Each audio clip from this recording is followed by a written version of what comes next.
bon appetit.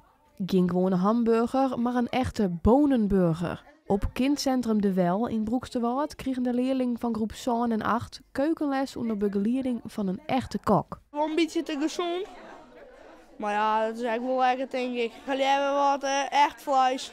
Het zal vast lekker wezen. En ja, ik wil wel leuk dat het iets oorsmaakt zoals net vaak makkest. Vind ik heel leuk om te eten bij het koken. Ik snij nou de ui. Ja, ik krijg er heel erg trillen van. Dat is best wel simpel. Ik ben de onwijzingen aan Jan. Gewoon vertellen wat er in het recept staat en hoeveel er weg van maat en hoe het snijdt worden maat bijvoorbeeld. En voor Gwon kan die les op het juiste moment.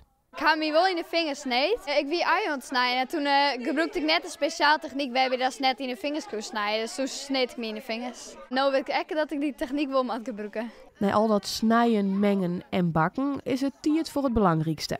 De eigen creatie moet vanzelfs ook even gespreuen worden.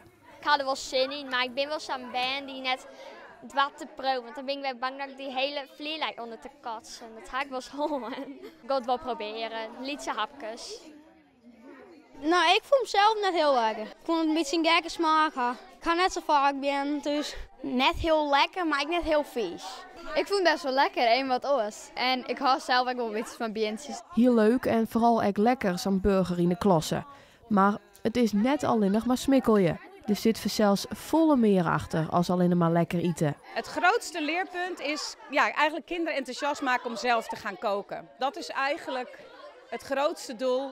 En tegelijkertijd leren ze van alles over het koksvak, over ingrediënten, over smaak, over technieken, kooktechnieken en gewoon doen.